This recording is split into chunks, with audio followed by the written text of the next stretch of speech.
Welcome to Next Economy Now. The goal of this podcast series is to highlight the leaders who are taking a regenerative, bioregional, equitable, democratic, racially just, and whole systems approach to creating the new economy. I'm Ryan Honeyman, a partner at Lift Economy. My guest today is Vincent Stanley. Vincent has been with Patagonia on and off since its beginning in 1973. For many of those years in key roles such as head of sales and marketing. More informally, Vincent is Patagonia's longtime chief storyteller. Vincent helped develop the Footprint Chronicles, the company's interactive website that outlines the social and environmental impact of its products. He also worked on Worn Wear and Patagonia books. He currently serves as company philosopher, which is the best job title, I think, ever, and is a resident fellow at the Yale Center for Business and Environment. He's also a poet whose work has appeared in Best American Poetry, and he and his wife, the writer Nora Gallagher, live in Santa Barbara and Brooksville, Maine. Vincent, welcome back to the show. Oh, great to be back. Thank you. Good to see you. Great to see you. Thank you. Yeah. I was remarking when I was preparing for this interview that I think you've appeared the most of anyone on our podcast, because it was, I think, 2017, and then we did a 4-part series. There was 4 other episodes. So this is your 6th time on the podcast over the years. Great to catch up. So. Yeah. Maybe we could just check in, like, how are you? How's life? Before we dive into like the book and those kind of things, like just personal check-in. Well, life is pretty good. And we're, as I mentioned, we've lived in the same house in Santa Barbara since 1989. I've worked for the same company all my life, and we made the move to live several months a year in this little town in Brooksville, Maine. And so, having written and talked about community a lot, now I'm actually part of one. And that's been quite a gift.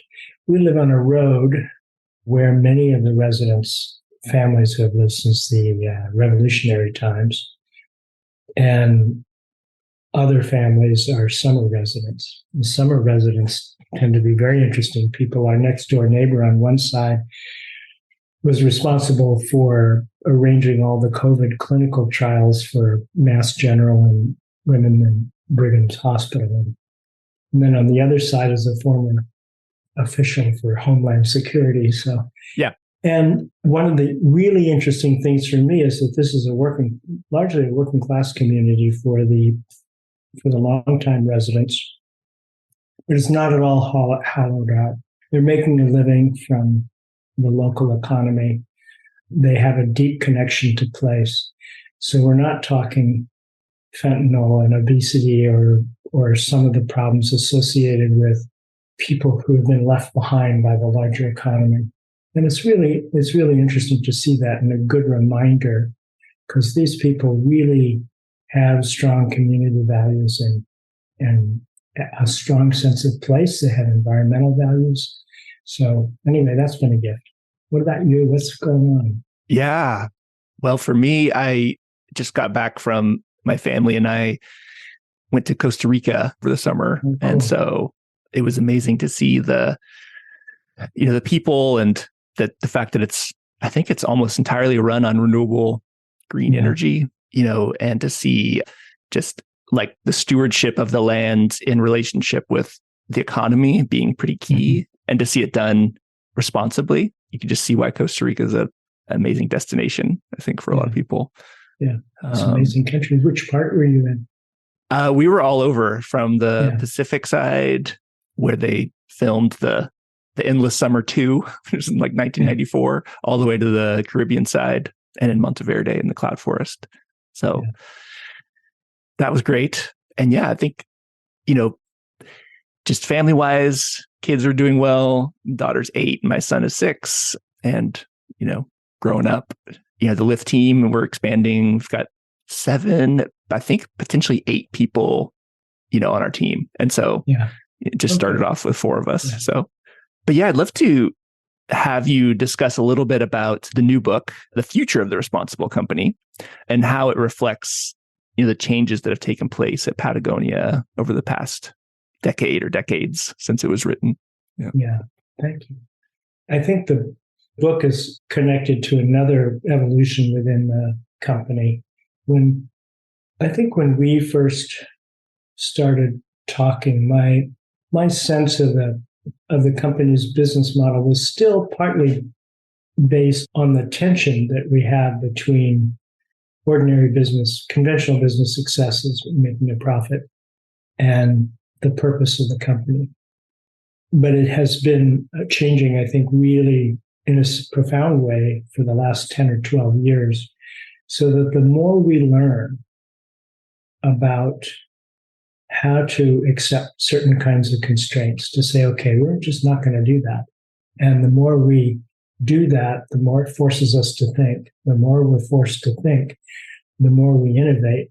The more we innovate, we get known for the products and the processes that cause that innovation, so that sort of the better angels of our nature are now built into the business model. So although there's always tension between whenever you make a decision, it's not really a tension between the profit and the purpose.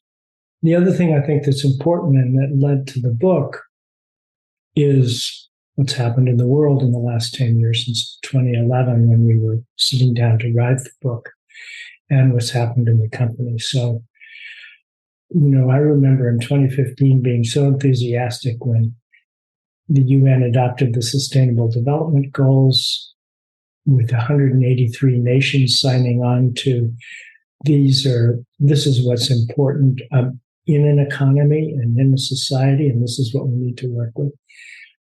I remember being blown away by Laudato Si, the papal encyclical, that it looks like we're facing two crises, social and environmental, but it's one crisis with two faces, because the crisis of inequality is directly linked to the impoverishment of certain parts of society, is linked to the impoverishment of the planet.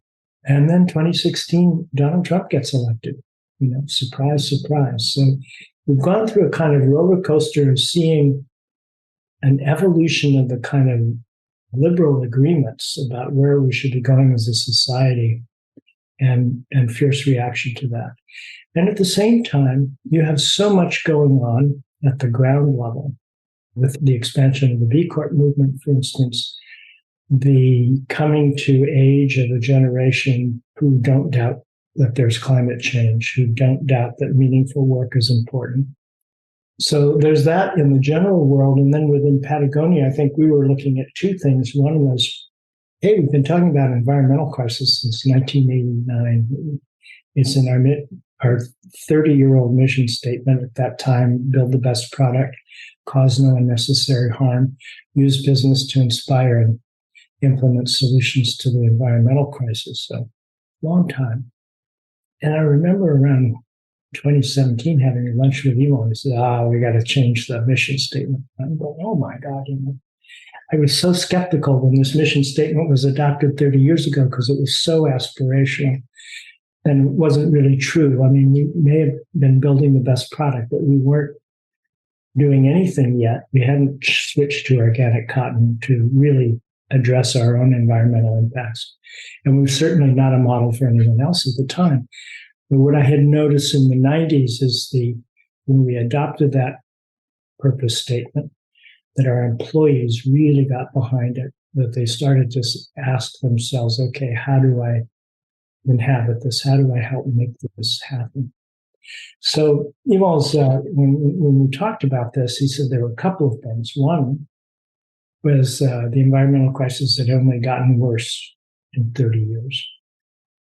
It may be more hidden than it was in the 70s and the 80s, but in terms of climate change, which is now getting the right amount of attention, but still not getting a lot of attention, are the loss of species, the loss of biodiversity, and thinning of the web of life. I think the New York Times ran a piece last week on the loss of groundwater, but water is the next serious crisis that the world's going to be facing over the next 10 years. So, yeah, he said, no, we've got to double down on that, addressing this. And the other thing that happened, I think, is that when we got into the food business, all these years when we talk about causing no unnecessary harm, which is actually the part of the mission statement, old mission statement I like best, because it acknowledged the reality that in business, almost everything we're doing is still extracting from the planet rather than giving back to it as much as we're taking. And that everything, most of what we do at Patagonia and most business does is to try to reduce the harm we're doing. So with the food company, when we can actually bring soil back to health with regenerative practices, not just not using chemicals, but crop rotation and companion planting and minimal tillage and all that, you can create topsoil faster than nature can by quite a lot. So the famous story was with the Kerns of beer. We were friends with Wes Jackson, whose lifelong project was to restore the Great Plains to health. We started talking about a perennial wheatgrass that he had created as an agronomist like 25 years earlier, with roots that reach deep, many feet deep into the ground and that actually mix up the fungi and the microbes that create topsoil. And he talked to us about this, and we said, "Oh, this is fantastic. Where can we buy some?" And he says, "Oh, you can't buy Kernza." And we said, "Why not?" And he says, "No farmer is going to plant it." And we said, "Why not?" And we said, "The farmer can't plant what he can't sell." And so that's we contracted with a brewery in Portland, Oregon, to make a beer with Kernza as an ingredient. We got the first 200 acres planted on an experimental farm in Minnesota, and now thousands of acres are used to grow Kernza. To me, this is an example, a good example for us and for the whole B Corp movement and for any business that's concerned about addressing the problems we have. This is what business is really good at. We can create decent products in the right way, in a way that's also sustainable, because we don't have to go to rich people to get a grant, and we don't have to ask the government to raise taxes to support it. So this is good business. So anyway, the new mission statement was, we're in business to save our home planet. And I thought, here we go again. I mean, talk about aspirational language. And once again, I think the employees have shown me up. They immediately started to ask, how does this work for our team? What does this mean for my job? How do we change the way we produce our products? Then I think in line with that, the next step, which was almost a year ago, when we changed the structure of the company to create a 501c4 that could take the company's profits, the profits. The first thing that happens with the profits is most of them are reinvested in the company. The second thing that happens is a lot of profits are redistributed to employees in the form of a bonus every year. The profits that might have gone to shareholders, those go into the 501c4, and those are all exclusively donated to a new class of environmental donations, about which we've been sort of struggling all year to formulate. But some of it, Patagonia as a company still gives 1% before profits to environmental causes, but this will enable us to give some larger grants for larger projects.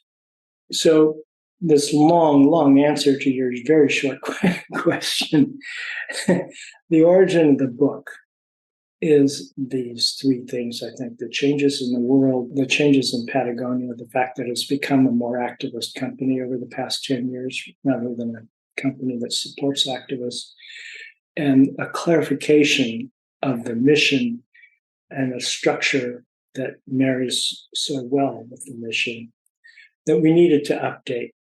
Not just the material, not just what's happened in the last 10 years in the company, but also to redefine for readers, a new generation of readers, what's possible. What does meaningful work mean now? What are some things that people could have learned how to do that we could do now that we didn't know how to do 10 years ago? So, thank you for that. That's a good overview.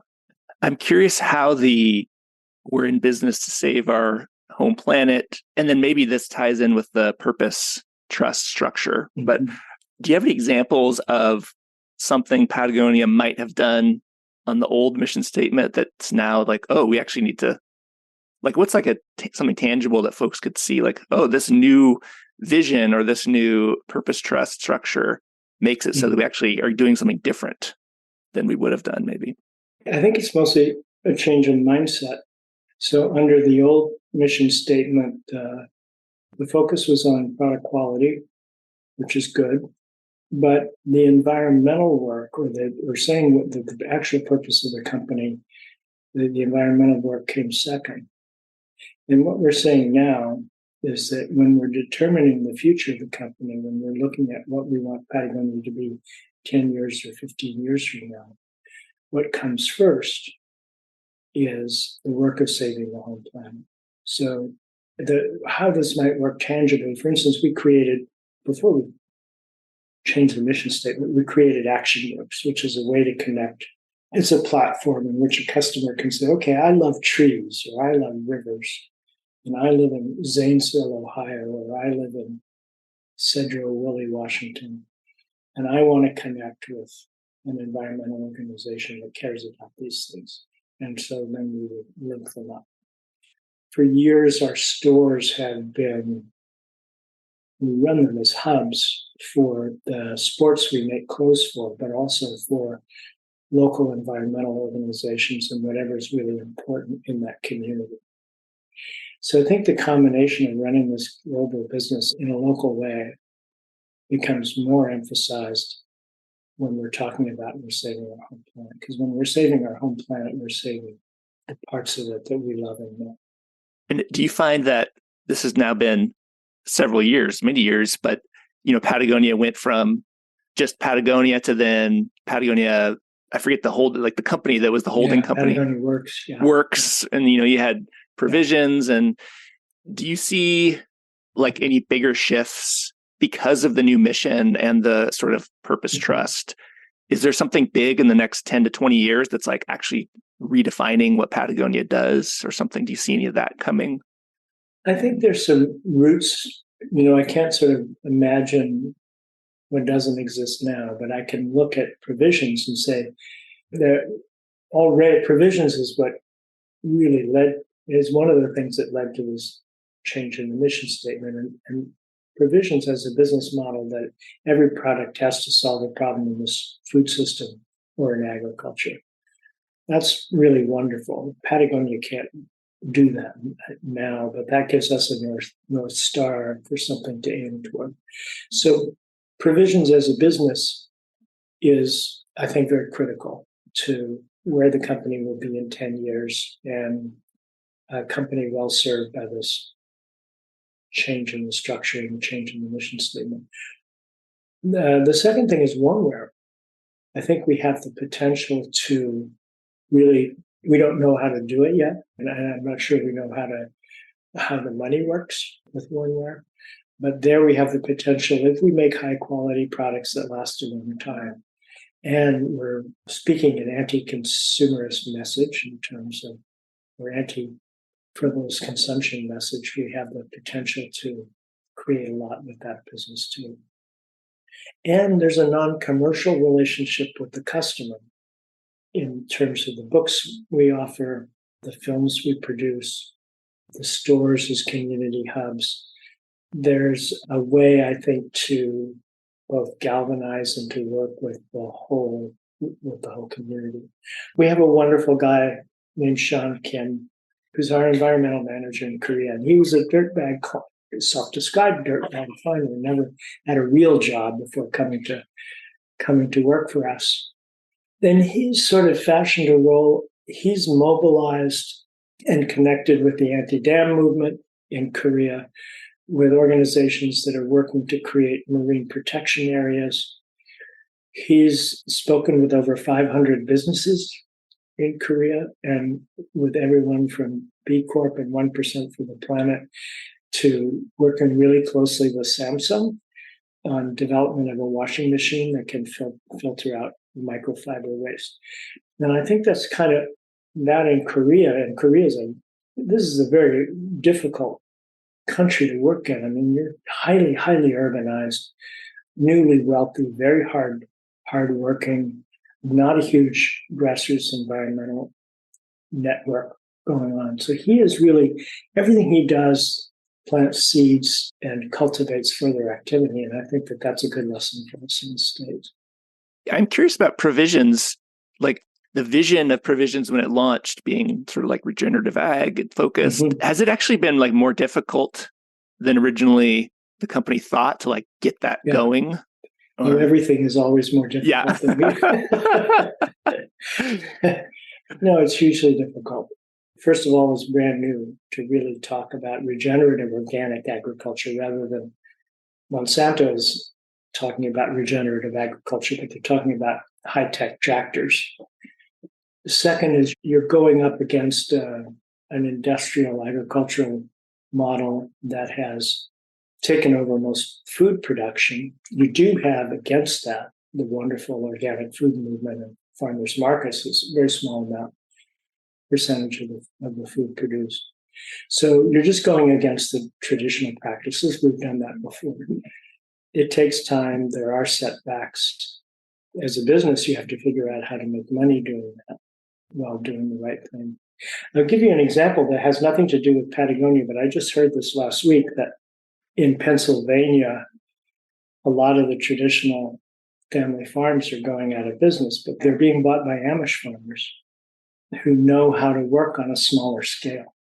So I think one of the things that's going to be really, I think they're really, and we talk about this a little bit in the book, two things that are really necessary to develop over the next 10 years is small scale activity that benefits a particular place.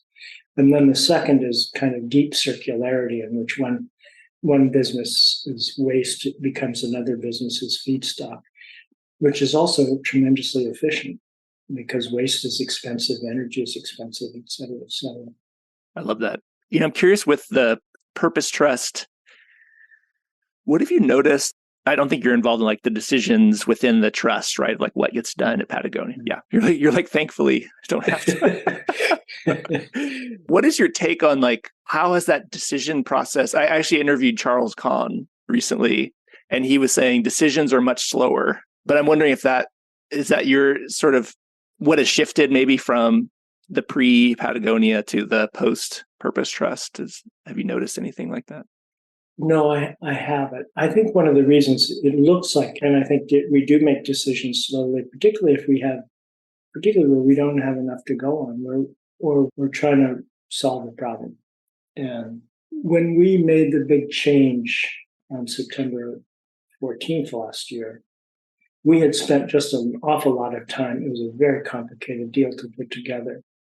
And it was kind of, okay, the next step is, how are we actually going to give the money away and what will the criteria be? So that's really been the concentrated effort of the past year. It was not something that was really worked out beforehand. It was just something we knew that we could give away a lot more money and that we could engage in different kinds of projects. I am curious with Yvonne, still kicking at 84, still going strong, right? Yeah. How do you think about, and maybe again, this is a Purpose Trust type response, but how do you think about, I know Apple was really worried about like once Steve Jobs like left, how they were going to continue. And so I'm curious does Patagonia like have ways of like institutionalizing the way that Yvonne like make decisions or like, it's a good question. Yeah. I think there are a couple of things in our favor, or two or three. One is that, so I've been with the company for 50 years. So the first 20 years I was with the company, we had nothing written down. So in the last 30 years, we've had the original Patagonia philosophies that became the core of Let My People Go Surfing when it came out as a book 15 years later. And what I see is that having so much written down is really useful to employees, that often when they're wrestling with the daily dilemma, they can go back to that and get some guidance. there were a couple of things that were very strong within the company. One was that everybody loved wilderness. But beyond that, how you regarded growth, how you defined quality, how you treated the customer, none of that was really kind of worked out and digested until the early 1990s. But that's helpful now in a transition where the first generation is almost absent now. There are very few of us. Chris Tompkins is on the board, and Chouinard and myself, I think, is about it at this point. But we've had a strong middle management culture forever. And I think there's a kind of level of cultural confidence at what we do. I don't think we know how to do business in a way that violated the basic values of Patagonia. We've got a strong board at this point. We've got a strong, Charles Kahn's terrific. The management of the company has been a long time since we had managers who would come in and scratch their heads and say, I don't know what the hell to do with this place, so I'm going to transform it into what I know how to do. That hasn't happened in a long time. Claire Chouinard is still involved heavily in the company, as is Fletcher. And there are a lot of people in the company who've been there for 20 years or so. And the whole new generation of employees, I think, finds the Patagonia workplace much less perplexing than maybe professional people would 15 or 20 years ago. So, and the structure of the company. We closed the book when we made the big announcement to employees a year ago, and as everybody was filing out, Cheryl Endo, who's this wonderful woman who makes the trains run on time, and she's never been the boss, but she keeps everything going in production or in design. And so she goes up to Ryan Gellert, our CEO, and says, I'm not taking any of your guff anymore. He says, what do you mean? She says, I don't work for you anymore. I work for that tree over there.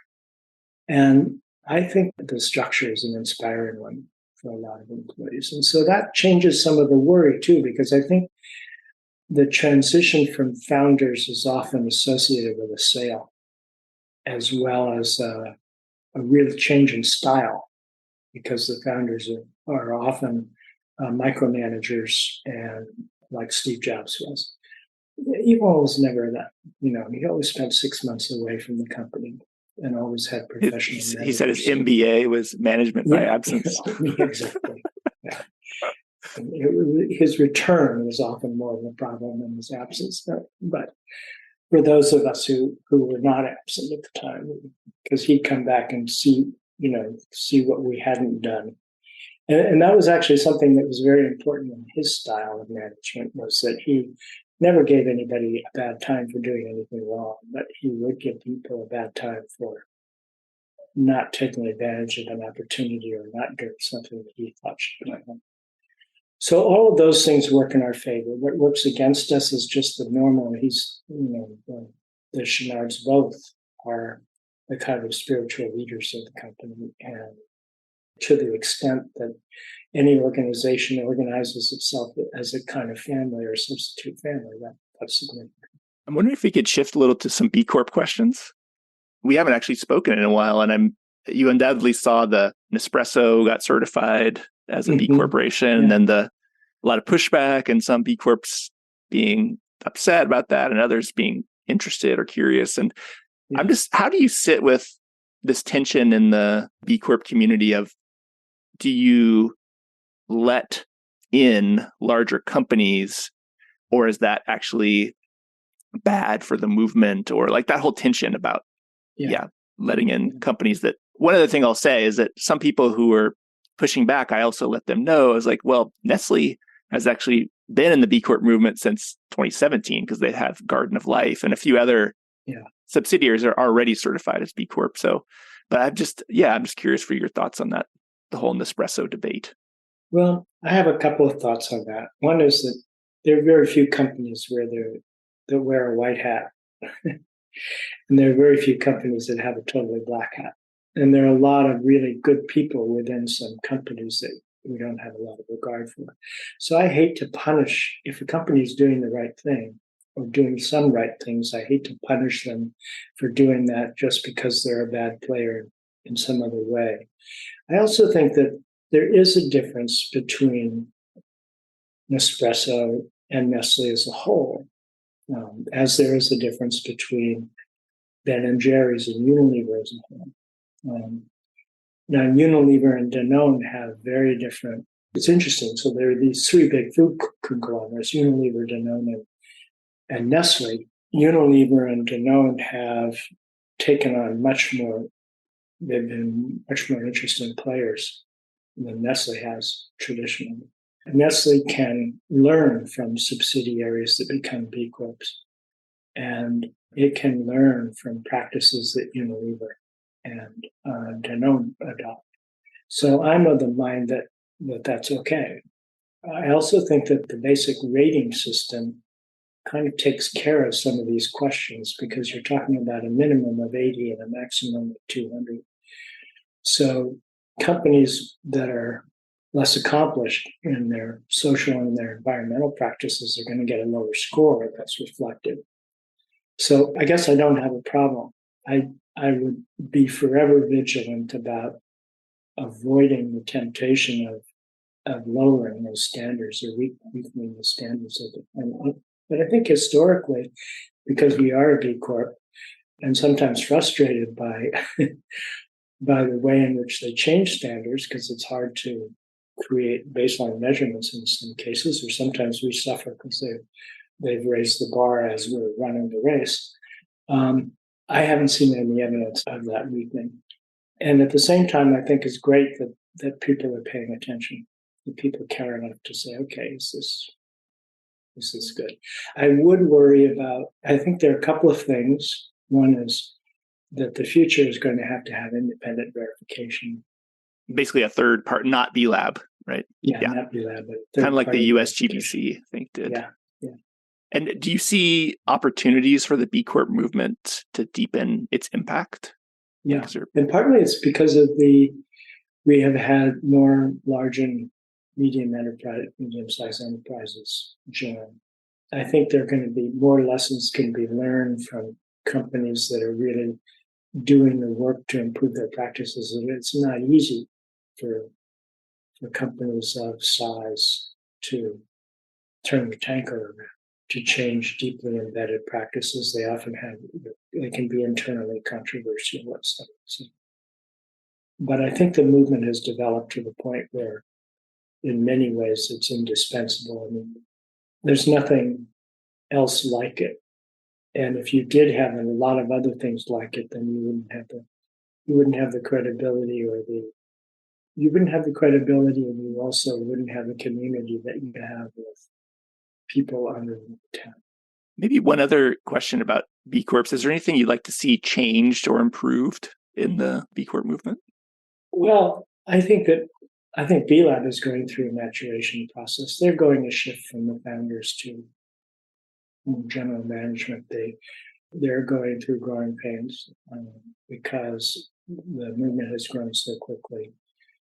So there's no particular change in direction I see. It's just a question of playing catch up with the way the world is kind of caught up with the B Corp movement.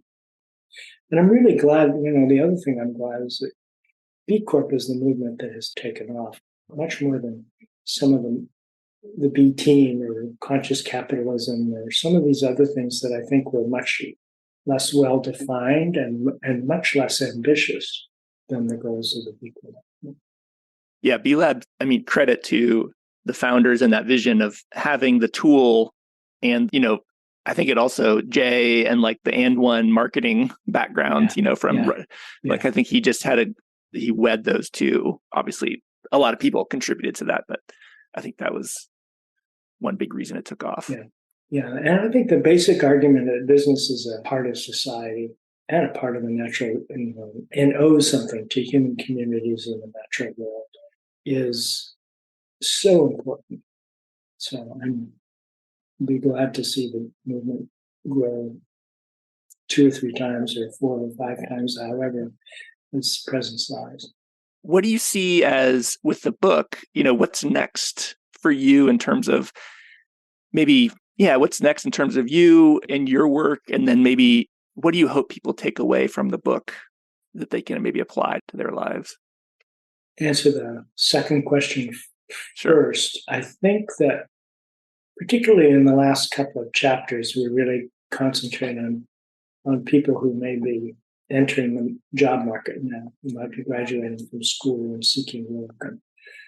And that, I think, is sort of the best reader of this book, in addition to practitioners. I mean, it's interesting. I think that the time is much riper for this version of the book than it was in 2011 when we wrote the first iteration of it.